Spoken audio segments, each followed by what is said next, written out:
the feminine side. The standpoint. Still listen to the feminine side. The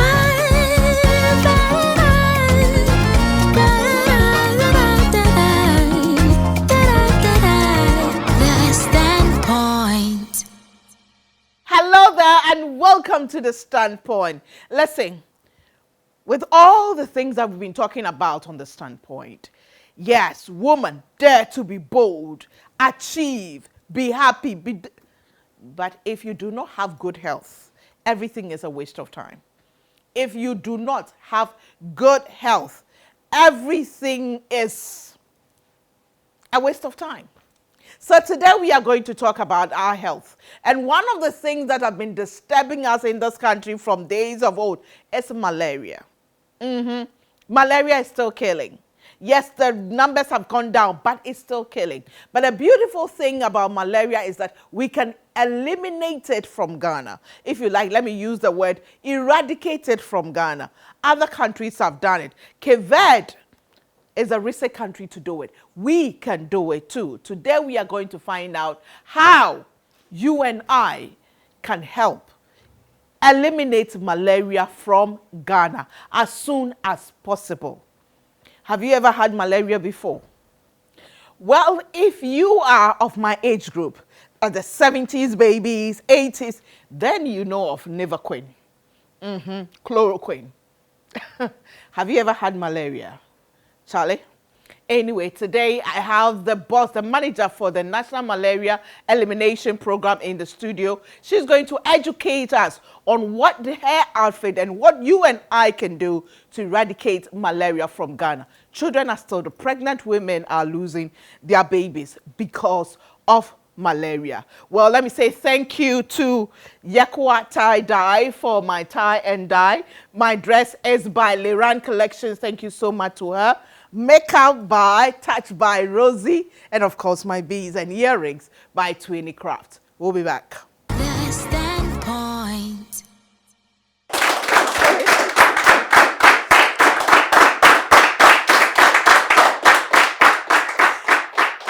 Welcome back to The Standpoint. If you missed the intro, today we are looking at health. Of all the empowerment that I've been talking about on this program for the past 16 years, almost 16 years, July will be 16 years. If we do not have good health, everything is a waste of time because you can't achieve anything. You can't do anything. You can't implement anything if you do not have good health. And you and I know how malaria has been dealing with us for years. Show me one single person, Ghanaian, who says, I've never, ever, suffered malaria or lost somebody due to malaria before. And I'll show you a non-Ghanaian. But the beautiful thing is that it can be eliminated from our country. Other countries have done it. The recent country to do it is Cape Verde, and it's our time to do it. And it is possible.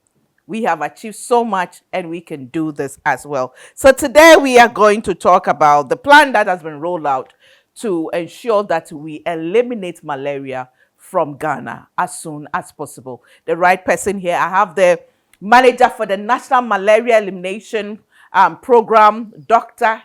Kezia Malme here to enlighten us and to speak to us regarding how we can support this. But before that, let me say thank you to Verna Mineral Water for sponsoring The Standpoint. Verna Mineral Water has a balanced pH level. It has all the required minerals that you need. It's low in sodium. And of course, it believes in sharing love and changing lives as well.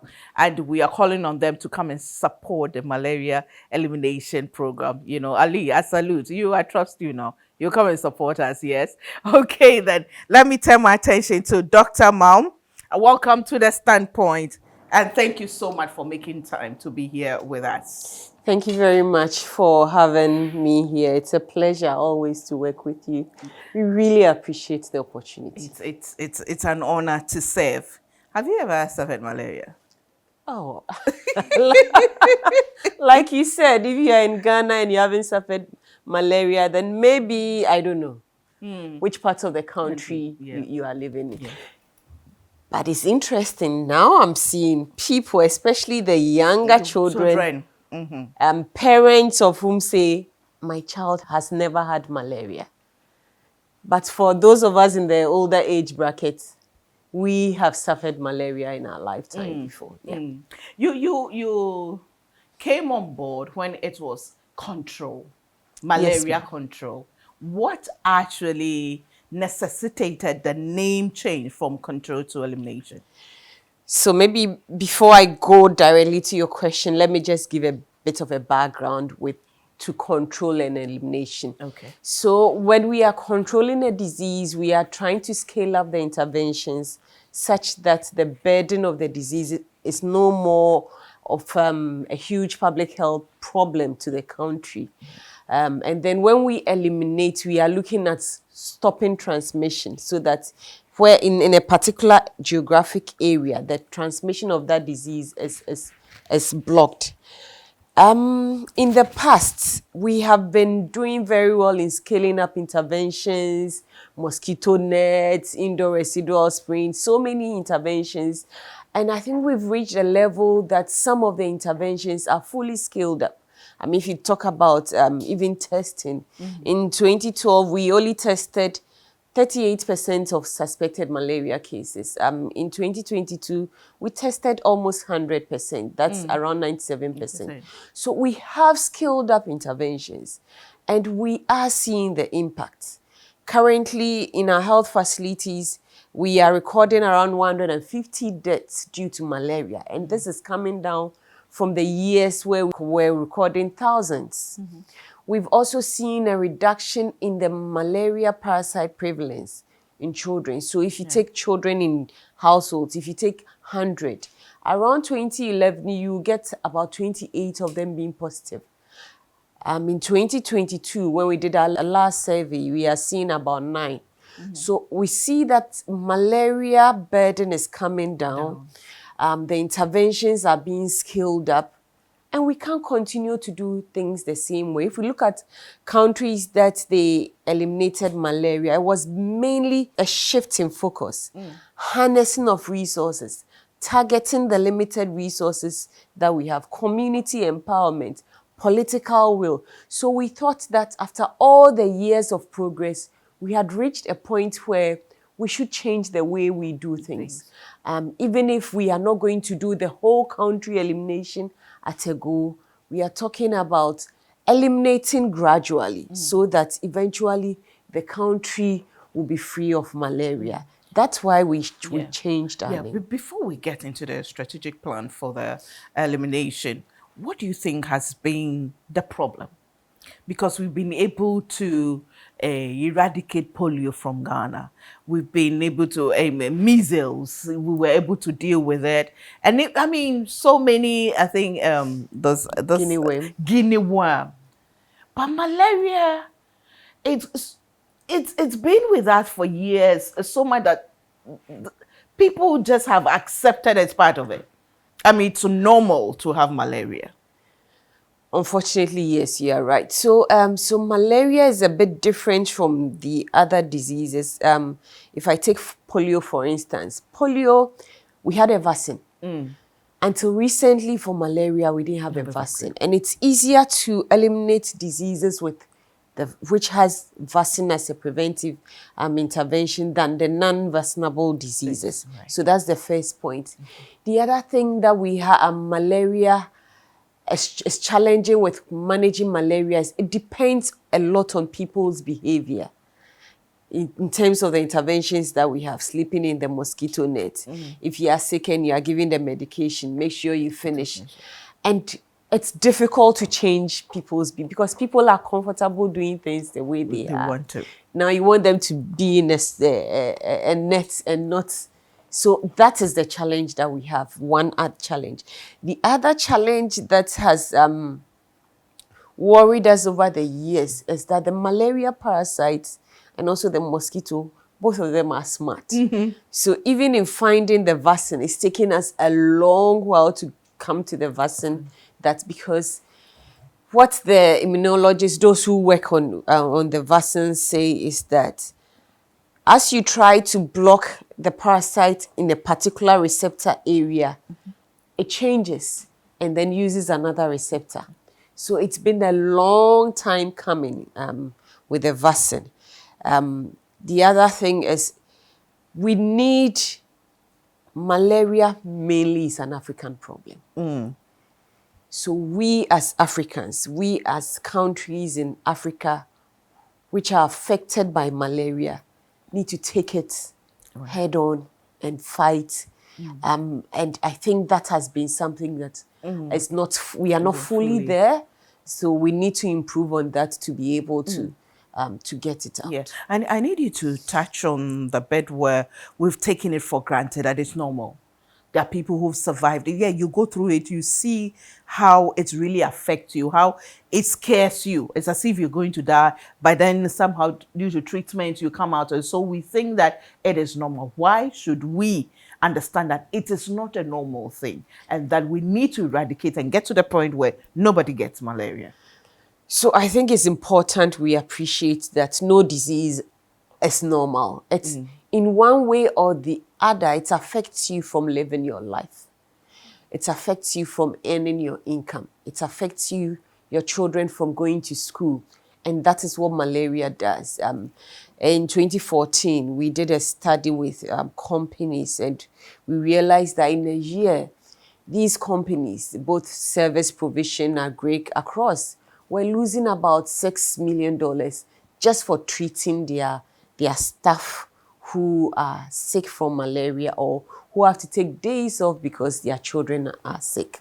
Malaria has been shown to reduce the way we grow in terms of our domestic products. And unfortunately, some people still do die from malaria. So it's not something we should accept as normal. I always talk about how when we sew our dresses, we try to make sure that it's quality. I don't think we accept mediocre. No. So we shouldn't do that with our health. We shouldn't. Health is priority. Like you said in the beginning, if you are not well, you can't do anything. You can't do anything. So it's high time we realize that we need to fight and get the normal malaria situation out and get the new normal of no malaria. I want to have a quick survey of those in my audience to find out if they've had malaria before and how it's affected them before I take a break. Now, let me start with my mentee. You know, she's a teacher, she's a philanthropist as well. You mention your name and then you tell me about your worst malaria experience. Okay. Please, my name is Head of Cynthia Mauto. Yeah, I'm a teacher at Bemakam Basic School. Yeah, malaria really is something that's when you get malaria, you are going to be down.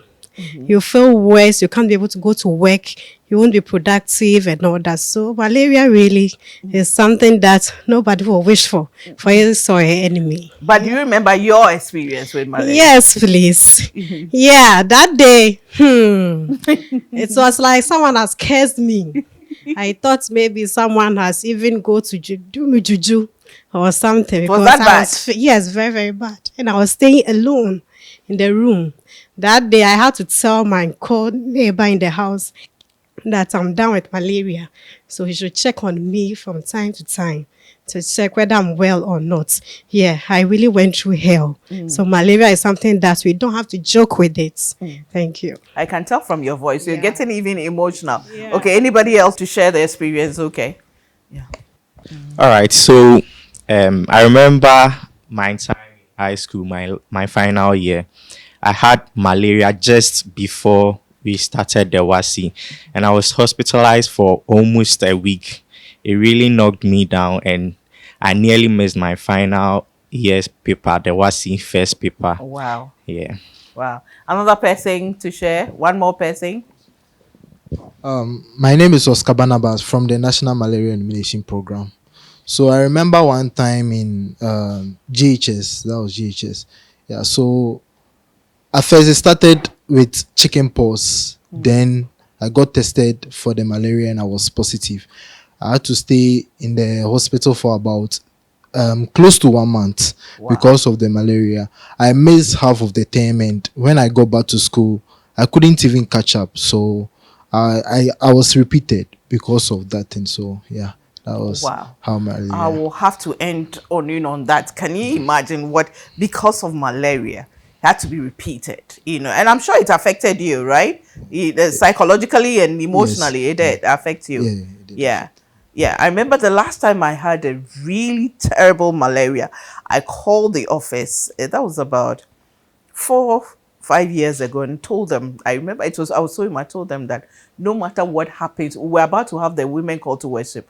I told them that no matter what happens to me, they should still go ahead. And all of them got scared. I was that broken. I couldn't even get up. We need to eliminate malaria, and it is possible. We'll be back to talk about, the strategic plan that has been laid out, and we understand why we all need to get on board to get rid of this.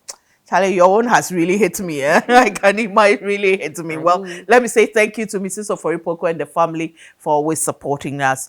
We thank the National Malaria Elimination Program for making this particular educational program possible. We are grateful to Verna Mineral Water, to Auntie Vera, House of Food, and the team. We are grateful to you. Juice Time 100% fruit juices and Yep Cleaning Services. We are grateful. We'll be back.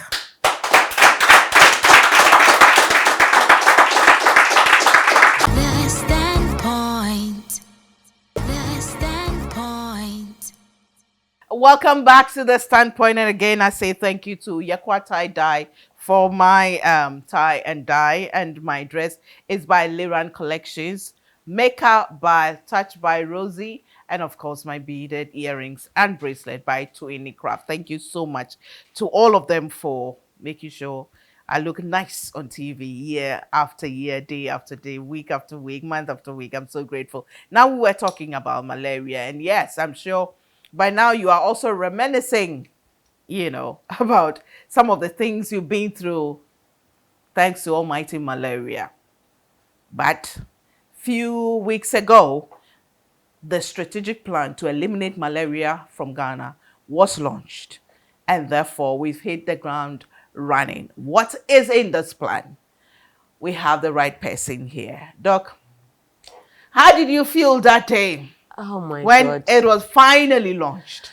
I mean, I think we had some goose pimples. Yeah. Not just me, my former program manager boss was there. And that day, it felt like something that we've been longing for has finally happened. I was emotional. It was a great day because we had come a long way. I remember when we even tried to change our name, people said, it's not possible. I mean, those questions kept coming, but we said, you need to start from somewhere. And those countries who eliminated malaria didn't get to the very low stages before they decided, hey, it's time for us to be a bit more ambitious and audacious. So that day was a great day. We're happy to have everybody there. And we're happy to disseminate what we had all worked together as a team to guide the country in the path to elimination. So, and thank you. You made it was crisp, short, brief, and to the point. Thank you. We're in a hurry to go and get it out of the system. It was so we're not going day. to waste time at all. Now, so what's in this strategic plan? What is the what is the plan to eliminate? So the plan has two parts. The first part looks at how far we've come and identifies the strengths, the weaknesses, the opportunities, and the threats. And based on that and looking at where we want to go, we've defined objectives, goals, interventions to lead us into elimination. So the plan basically has three goals. The first one is on death, which is to reduce malaria death by 90% by 2028. So it's a 5-year plan because things will change after 5 years and then we'll do it again. So we are hoping that by 2028, we shouldn't be counting malaria deaths in 100, but if anything at all in single digits. So near zero. The second goal has to do with the disease burden in terms of those who come to the health facilities, parasite prevalence. And the plan is to be able to reduce that by 50% by 2028. And the third one is to take at least 21 districts to elimination by 2028.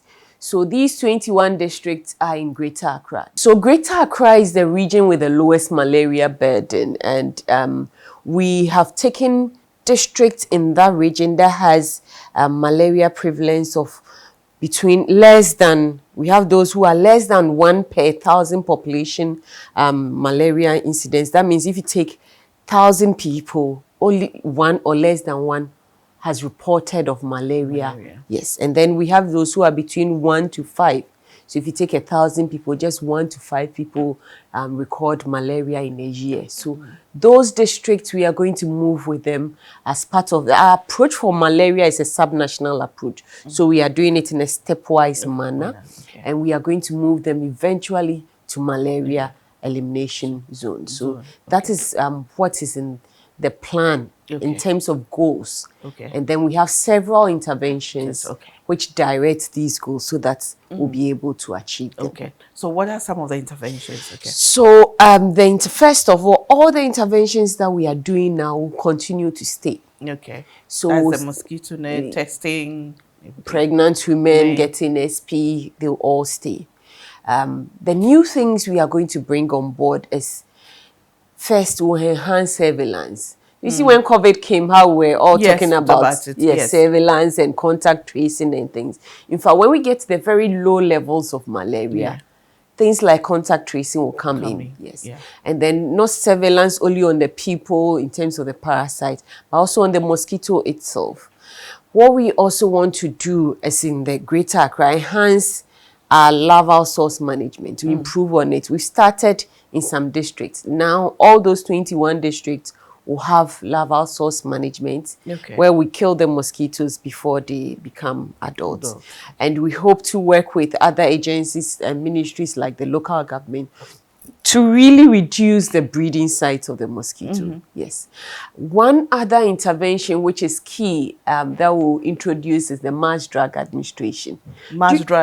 Do you remember the Sunday that we used to have in the past? We used to take Diaraprim, right? Yes. So that was a way of mass drug administration. We stopped that over some time because it was detected that if you have high levels of malaria, it's not effective. For the areas that we have low levels, we can use it. So, in fact, this year we'll be piloting it to see the hows and the feasibilities, because if we are going elimination, it has to be done in a way that is sustainable. I don't think in the past, when we're taking Diaprim, my mom waited for somebody to bring it to him or her, to her in her house. We bought it. So we are looking for ways to make it sustainable. So this year we'll try it in 1 or 2 of the 21 districts. And depending on the outcome and the approaches, then we can roll it out. So that will be one key intervention that we intend to roll out in the elimination And district. it's still going to be the Diaprim? No, it's a different med. It's likely to be. We don't even use Diaprim anymore. We have new medications. Before people go looking for Diaprim to buy. Yes. There's also one thing we are introducing. You know, now when you are sick and you go to the health facility, you are given anti-malaria, you are treated, you go home. We are going to add on. So if you, for Greater Accra, we'll add another medication that clears the type of parasite that sometimes hides in our liver. Yes, we'll add that. It's a low dose Primaquine. We'll be adding that. And in addition, if you have severe malaria and you have anemia as well, when you go home, even when you are treated, we'll ask you to come back. After a month, we want to add another medication.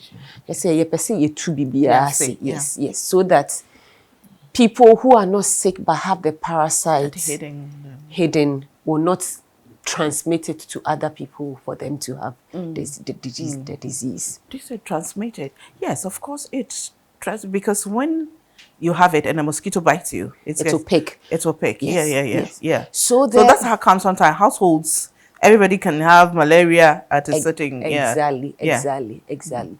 And in fact, the low levels of very, very low. We are not yet there yet of malaria. If someone gets malaria, we have to check on all the household members to see if somebody else has a parasite, and then treat that person. So that may be coming in the latter years. Yes, But we okay. now want to really bring down the number of Okay. people with Yeah, malaria. you know, in December we went to a team went to Central Region. We went to the Northern Region to Savlogo. To what can you explain what is being piloted there?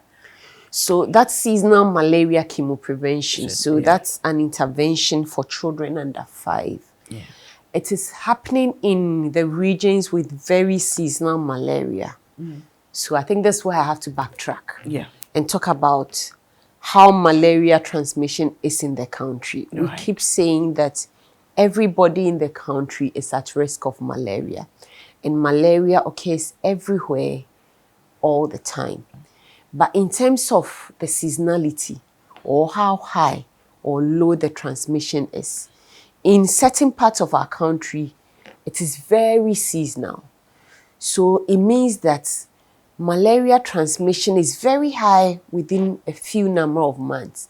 So currently we've mapped out 7 regions where between 4 to 5 months of the year, you have like 60% of their malaria cases occurring.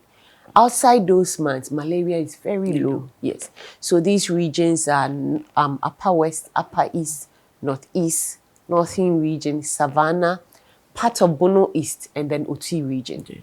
So what we do is that in the period of the high transmission, usually from June to October, we give these children under 5 medications once a month. It's a 3-day medication.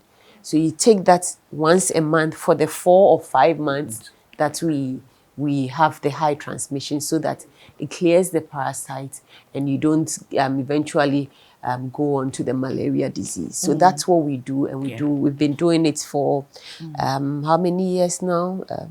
Probably about 4 or 5 years. And that's also going to continue That in will the drive continue. towards the elimination. Yes. Yeah. In fact, we hope to be able to expand. This year, we used to do it for 4 months. This year already, we are expanding to 5 months. Okay. Because we realize the transmission season is longer than 4.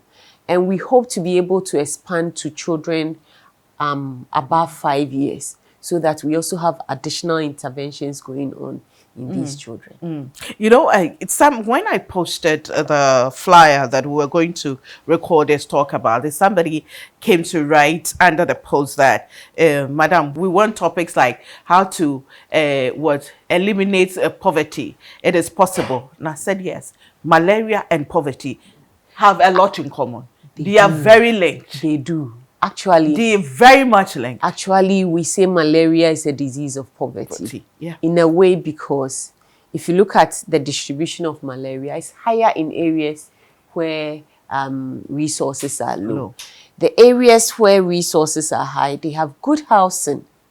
They screen their homes so they don't get malaria and mosquitoes coming in. Even when they get malaria, quickly they have access to health facility, healthcare, and they treat themselves before they fall.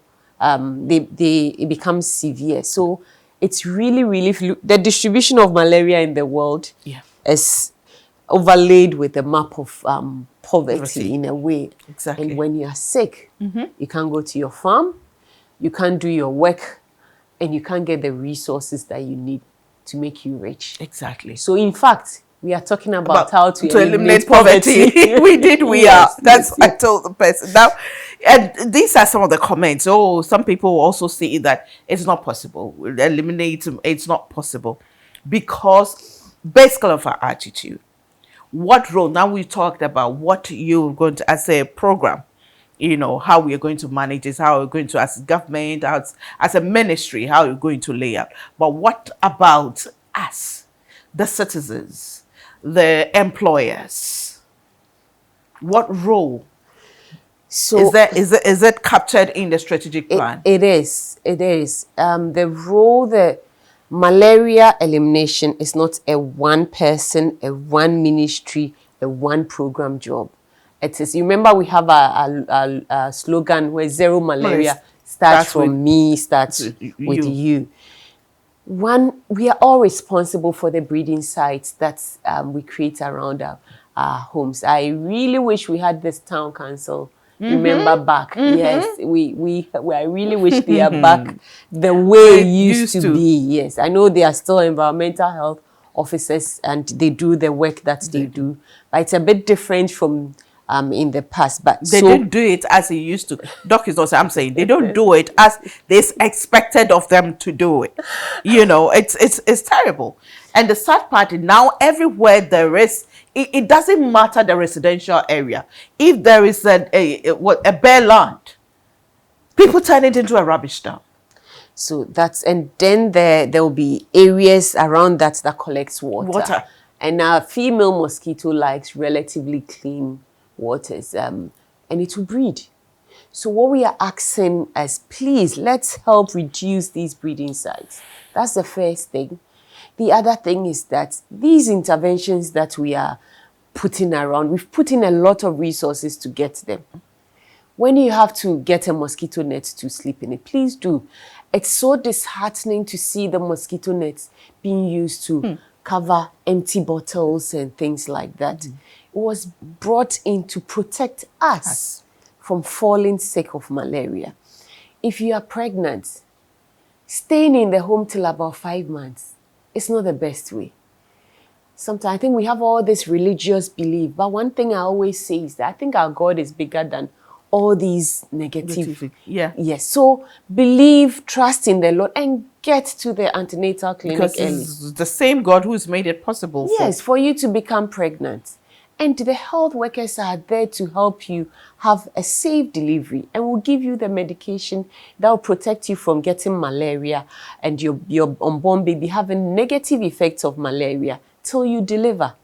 We want our fathers, our grandmothers to encourage our mothers to go to the antenatal clinics very early, because that is our main challenge. That people get into antenatal clinic quite late, because I say you phone a pie and then we have missed a lot of interventions that we can give to you in the early stages. And then for the areas that we are doing seasonal malaria chemo prevention, please let your children, in fact the mothers are very happy with this intervention because they see the impact. So even when we are not starting early, they are calling, when are you coming? When are you coming? This is a very good medication. Let's just follow. We give it to them. Day one, we observe. We leave the tablets for them the other 2 days. Please, let's continue to use it. If it's indoor or residual spraying, let them, the only thing you have to do is pull your things away from the wall. We will come and do it for the regions that we are doing it for free. I'm sure very soon, even in Greater Accra, there will be the private sector coming in so that, and we really want to streamline how it's done to make sure that it's done well. Then you want to call them to your home to do that. You do that. And the companies must also contact us, so, I mean, and get involved in spraying, because there are companies that have their workers working late. Exactly. Late into the evening. And these days, the mosquitoes are not daytime, they are moving around. They are in the cars, they are everywhere, daytime. So you get involved, contribute, come to your companies, come and do, the spraying for you. And a few households around your community. I'm really looking forward to the day where companies will adopt communities and say that this is my community.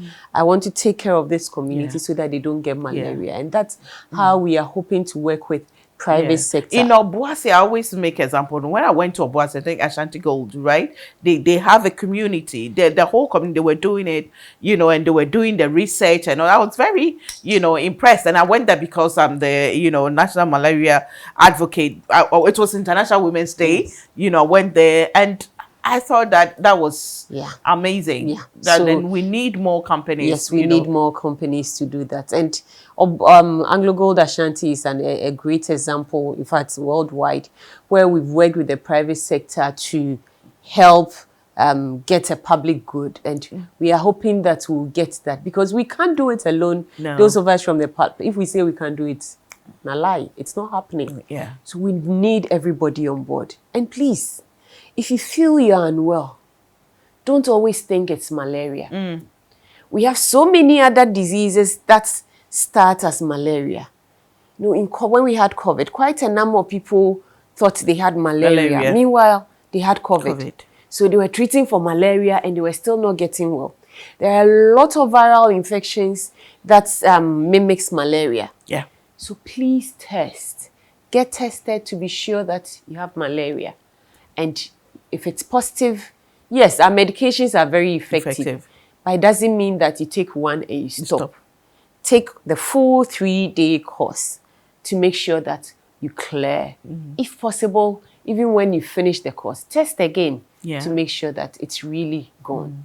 Because malaria can kill if we don't do the right thing. Yeah. My father used to say, Reverend Studanaba says, the real miracle is after, you know, you say you've been healed, you go back to the hospital to check and it's really gone, you know. So when you feel, you take the malaria treatment and you are okay.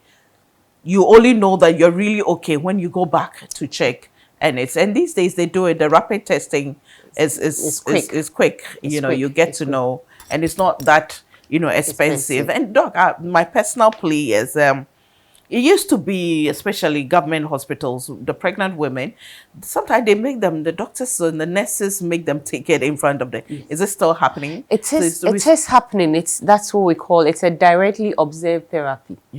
What happens sometimes where it's not done is the pregnant woman comes, and says, Mindidi.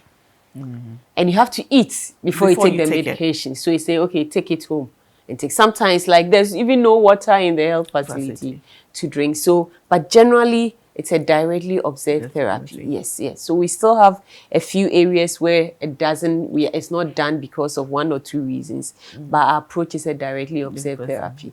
Yes. Thank you very much. It's been very educational. But before we go, what is your final words to Ghanaians to assure them and reassure them that it is possible and it is important that we eliminate malaria from Ghana?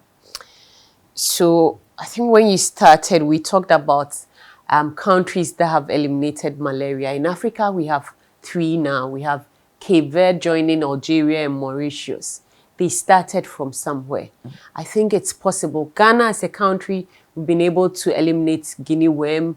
We were declared polio-free. And it's because we all put our hands on deck, did the right things to eliminate malaria. Those diseases. Malaria is also a disease. Thankfully, now we even have a vaccine that we are adding to everything that we are doing. So we kindly ask that we all do our part to make sure that we eventually eliminate malaria. Because malaria elimination, I believe, is possible. It is possible, and it starts with me and you. If you want to, you and I, you know, whichever way. We are all involved, and it is important we do this. Thank you very much. Thank you so much for having me and for all the support you give to us in the fight against malaria. Really appreciate it. It is for Mother Ghana.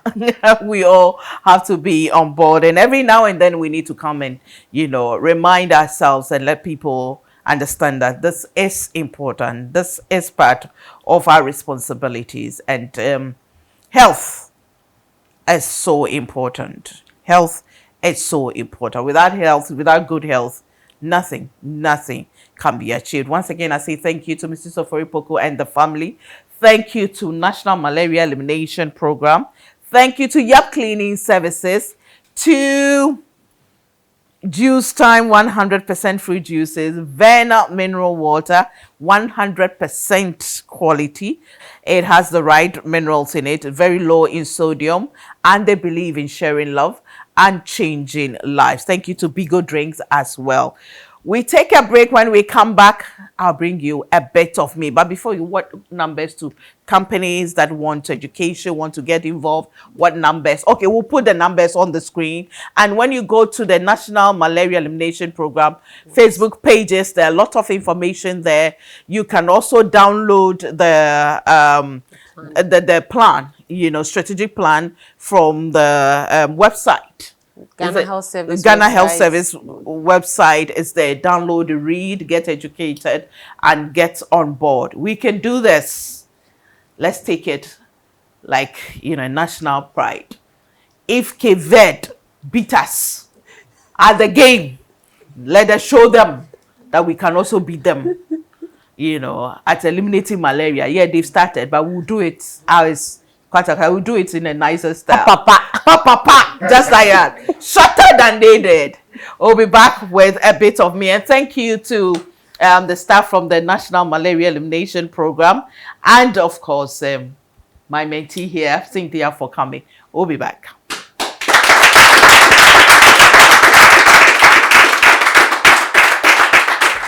Pearl, what's been your greatest sacrifice?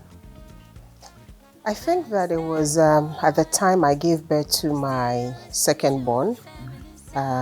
She was about 1 week when I got an offer to, work. And I had to plead with my employer at the time to give me about 3 months to nurse my baby. So fast forward, 4 months after that, I had to leave my 4-month-old baby with my husband and go to work. It's not been easy. You wake up in the morning and you're leaving your daughter, 4 months. With a man, if it was a woman, it was going to be a bit okay, but with a man, my husband, and go to work, be at work, and sometimes you have to be on phone. And throughout your working hours, you're concerned about your daughter because you're thinking about how she's faring, how is the man taking care of her and all of that. And so for me, that was about the greatest sacrifice of my life. And I still look back to the days where, I had to see videos of my daughter taking her first step. As a person, the biggest sacrifice that I ever made was to go back to school. Because having kids who were not teenagers, who are in their, prime, just 10 thereabouts, I decided to go back to school, and that was something I had to really, really sacrifice. Because looking back, I wouldn't know where they would be if I had to go back to school. Who would they be with? My greatest sacrifice has been to see my daughter to the university before I continue with my university education. That has been it, and it hasn't been easy. It's been quite a journey, but we got there. I think it started with staying home, so she was 1 before I go back to work. So she started school at 1, and then I'll go to work. So that's how it started then. Along the line, I went to school a bit. It was an evening school after work. I was working in Tema then. But then I think when she got to JHS, I felt, well, I have some bit of occupation or some profession that I'm working with. So, and it was just the two of us with my siblings, my family. So I said, okay, then I decided to put mine on hold and then see her through to university. I promised myself and told few friends and family that the day she graduates, I prayed that I'll be able to also enter university and then do what I've always wanted to do. And by God's grace, that happened. My daughter graduated University of Ghana 2019. I entered University of Ghana that same year through matured entrance. The standpoint. Life, good health. These are premium qualities of life. If you have life, if you have good health, everything else is possible. So of all the things you pray for, of all the things you desire, you must desire life, to be alive, and also to have good health. We crave for everything, and we forget to take care of our health. We are even scared to pay money to check our health, to treat ourselves. But we'll spend money on hair, bags, makeup, shoe, what have you. But to spend money, sometimes even half of the amount we spend for those other things to check our health, we don't want to do it. This year, 2024, dare to be bold, woman. Dare to take your health seriously. Dare to be bold about your health status. And don't leave out malaria. Don't leave out checking your reproductive health. Don't leave out checking your breast. Don't leave out checking your liver. Give yourself that gift of knowing your health status at every given time. At every given time, it is important. And yes, eliminating malaria, it's important. Because malaria breaks your immune system, which makes way for anything and everything to go wrong. And let me tell you, self-medication, every fever you think is malaria, the medications you take, sometimes the concoctions you take can go to destroy your liver, your kidney, your blood, your lungs. Listen, woman 2024, don't let us joke with our health.